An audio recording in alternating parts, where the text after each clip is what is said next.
Hi, my name is Evelyn. I'm from Indonesia. I was born in a very strong Protestant family. I moved here to Australia when I was 16 for my studies. And I've been here for 7 years now, so it's been a while. Well, as a Protestant, I felt I was very close to God. And so growing up, when I first came here, I've never wanted to touch anything to do with Catholic.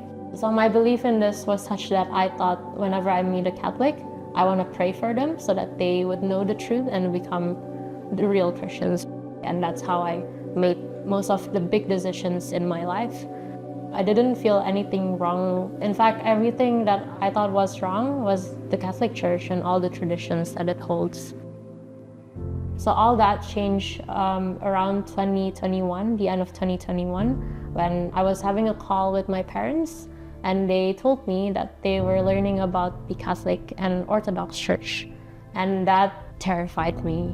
I remember crying and praying to God and asking Him to set my parents back straight, to make sure that they stay in the right path and not veer off to the wrong path. I suddenly had a thought, how can my parents who have been faithful for so many years would be directed wrongly like that? And so I thought, maybe there's some truth in there. And I decided to pray again. I asked God, if this is truly the truth, if this is where you want me to be as well, then please open my heart, soften it so that I can want to learn as well. And so I started looking up, doing some research online. I first learned that the Catholic Church is the original first church. You can actually trace them back to the apostles, and that this is the church that Jesus established through the apostles.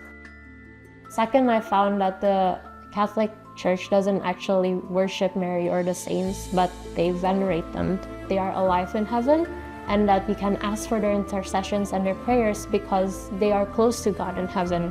And that, to me, was mind-blowing.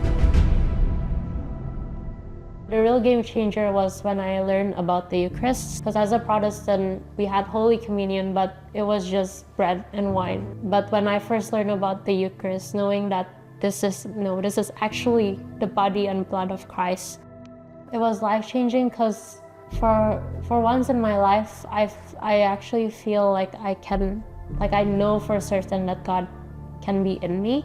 Because as a Protestant, we always say yes, God is in us, He lives in us. But you kind of always have to imagine it in a sense and just really have faith that God is in you. And yet here, this is something that's very tangible, something that you can actually see and touch and even taste. And know that, yes, by receiving this, God is in you. When I learned that, I felt so loved to know that He actually left us His body and blood, so that we can always be united to Him. That when He said that I will always be with you is actually true, that He is actually with us always, is just beautiful. Yeah, sorry, I'm crying. I never questioned God's love, even as a Protestant. I knew He loves us. But having more, I would say, evidence and proof, like real, tangible evidence and proof of that love, just strengthened that belief even more. And I don't want to be Protestant anymore. Whatever I do, I want that.